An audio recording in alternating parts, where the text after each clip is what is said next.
నమస్తే, welcome to our channel. నేను మెస్సిరి. రుణం తిరిగి చెల్లించిన అనిల్ అంబానీ, ఇంతక కథ ఏంటి? సో ఈ కథని మనకి ఇంకా వివరించడానికి మనతో పాటు ఉన్నారు ప్రముఖ సినీ క్రిటిక్ దాసరి విజ్ఞాన్ గారు. నమస్కారం అండి. నమస్తే. మనము ఎక్కువ ముఖేష్ అంబానీ గురించి వింటాం, కానీ అనిల్ అంబానీ గురించి అంటే ఈ మధ్య కాలంలో తనకు మీడియాకి కొంచెం దూరంగా ఉండడం అది మనం చూసాం. ఇప్పుడు సడన్గా తను మీడియాలో కనిపించడం జరుగుతుంది. రుణం తిరిగి చెల్లించిన అని చెప్పేసి, అంటే తనకి మంచి రోజులు వచ్చాయని కూడా మనకి వార్తలు వస్తున్నాయి. అసలు ఏం జరిగి ఉంటుంది? మార్చ్ 27, 2020 ఆ రోజు రిలయన్స్ పవర్ షేర్ ఎంతో తెలుసా? ₹1.13. ఈరోజు దాని విలువ ₹23.38. అండ్ ఈ గడిచిన 52 వారాలు అంటే లాస్ట్ ఇయర్లో ఈ షేర్ గరిష్ట స్థాయి 33.10, కనిష్టంగా మినిమం ₹9. ఈ 52 వారాలు అంటే మినిమం ₹9 మెయింటైన్ చేస్తా ₹33 వచ్చి అట్లా వెళ్ళిపోయింది. మొన్న అప్పర్ సర్క్యూట్ని 5% అబవ్ షేర్ నమోదైంది ఈరోజు. అంటే కంపెనీ మంచి లాభాల్లో ఉంది రిలయన్స్ పవర్. అండ్ అలాగే ఎందుకు లాభాల్లో ఉంది అంటే దానికి ఒక reason, Reliance power ICICI bank, axis bank and DCB bank ఏదో వీళ్ళకి మొత్తం ఉన్న అప్పులన్నీ కట్టేశారు. ఓకే, అనిల్ అంబానీ కట్టేశాడు, అప్పులు కట్టేశాడు.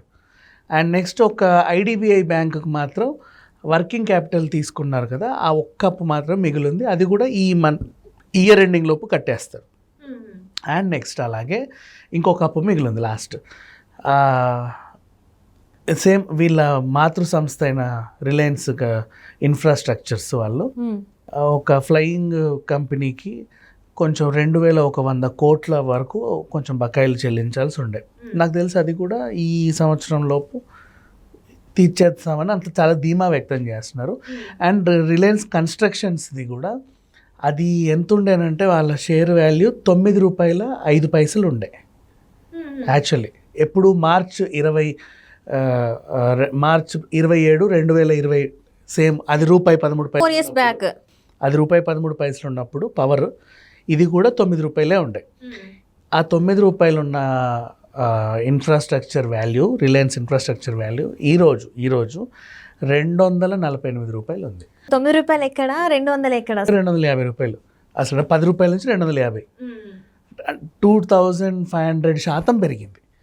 నెక్స్ట్ లెవెల్కి వెళ్ళిపోయింది. అంటే వీళ్ళ అప్పులు ఎందుకు వీళ్ళ మీద ట్రస్ట్ పెరిగిందంటే, ముందు నుంచి కూడా ఎవరైనా సరే దివాలా తీస్తే విదేశాలు పారిపోతారు. కానీ ఈయన అట్లా కాదు.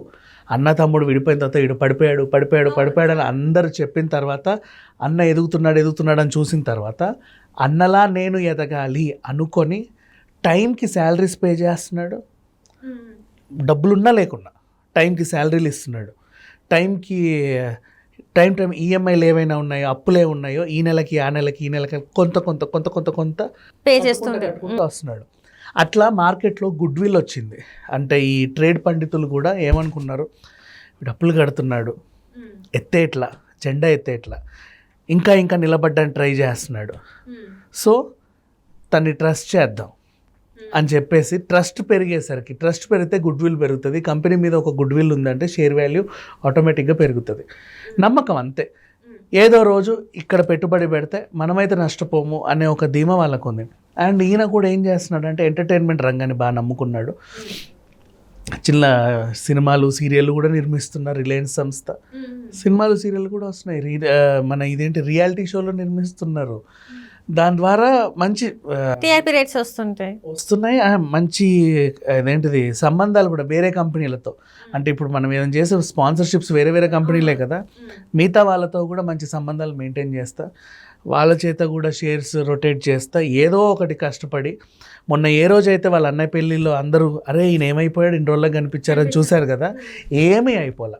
కష్టపడుతున్నాడు తెర వెనకాల. అప్పులన్నీ తీర్చేసి మళ్ళీ ఆ స్థాయికి నేను రిలయన్స్ని తీసుకురావాలి. ఆ బ్లడ్ అలాంటిది. ఇప్పుడు వాళ్ళ నాన్న ఆ స్థాయిలో నిలబెట్టి ఇద్దరికి ఇచ్చారు. వీళ్ళిద్దరు కొట్లాడుకొని సపరేట్ అయ్యాక రిలయన్స్ కొంచెం ఏదో అయ్యింది. తర్వాత ఈయన దాన్ని జియోగా మార్చి మెల్లిమెల్లిగా ఏవేవో చేస్తున్నాడు. టాటా ఎంటర్ప్రైజెస్ వాళ్ళు ఎలాగైతే వ్యాపారంలో విస్తరించారో రిలయన్స్ కూడా ఇంచుమించు దానికి ధీటుగా వాళ్ళు పెట్టిన ప్రతి దాంట్లో అన్ని రిటైల్, గార్మెంట్స్, జ్యువెలరీ అన్నిట్లో వచ్చేసింది.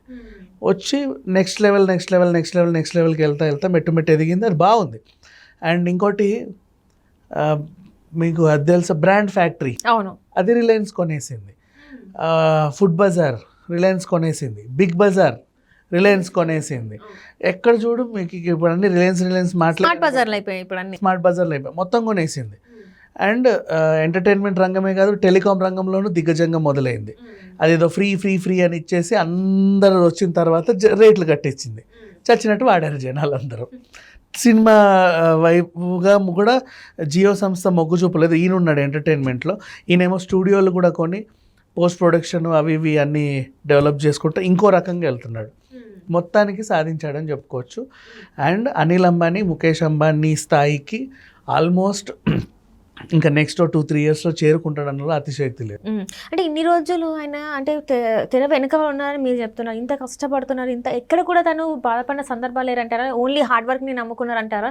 జస్ట్ అంటే ఆయన మైండ్లో కష్టపడి ఏదో ఒక రోజున సక్సెస్ని చూపెట్టాలని అనుకొని ఈరోజు ఇంత సక్సెస్ని చూస్తున్నారు అనుకోవచ్చా మరి? గూగుల్లో చూడు, ఆయన ఏడ్చిన ఫోటోలు కూడా ఉంటాయి. చాలాసార్లు ఏడ్చాడు, కళ్ళు ఎర్రబడేలా కూడా ఏడ్చాడు. ఏదో అయిపోయింది, మొత్తం నా సర్వస్వం కోల్పోయాను అన్నట్లుగా. అవన్నీ ₹1 షేర్లు ₹25 అవ్వడం ఏంటి, ₹9 షేర్లు 250 రావడం ఏంటి, అంతమంది ఆ షేర్ వాల్యూ బాగుందని చెప్పి అందరూ కొంటున్నారు. ఈ గడిచిన ఈ వారం రోజుల్లో కూడా ఇంట్రాడే దగ్గర అంత రికార్డ్ అవుతుందంటే అర్థం చేసుకో.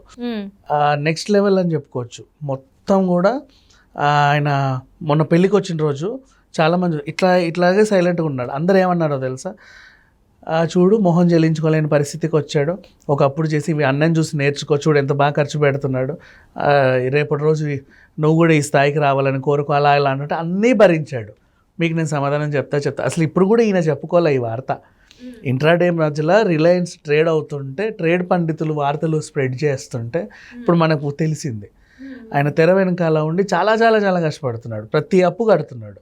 3 బ్యాంకులు అప్పు తీర్చాడంటే మా విషయమా, ఐసిఐసిఐ అప్పు తీర్చడం నార్మల్ విషయమా? ఒక ఐడిబిఐ ఒక్కటే ఉంది, అది కూడా వర్కింగ్ క్యాపిటల్ అంతే, అది వాళ్ళు ఇచ్చేస్తారు. అంటే ఇప్పటి వరకు చూస్తుంటే ఎక్కువ ప్రముఖంగా అన్ని విస్తరించింది ఏంటి అంటే మనకి ముఖేష్ అంబానీ పేరు మాత్రం వినిపిస్తుంది. అంటే ఇక రాబోయే రోజుల్లో అనిల్ అంబానీ పేరు కూడా వినిపించే అవకాశం ఉందంటారా? 100% అనిల్ అంబానీ పేరు కూడా వినిపించవచ్చు. కాకపోతే ఇంకా వాళ్ళ ఇంట్లో కూడా ఏదైనా మంచి వేడుక ఉంటే మనం అప్పుడు కూడా చూస్తామే. అంటే ఇప్పుడు ఇదంతా చూస్తున్నట్టయితే అనిల్ అంబానీకి ఇంకా మంచి రోజులే.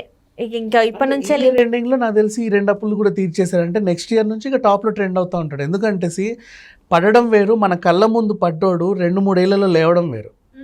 అండ్ రూపాయి షేర్ని ₹25 చేసిన మునగాడు ఇప్పటివరకు చాలా అరుదుగా ఉంటారు. ఇట్లాంటి వాళ్ళు ఉండరు.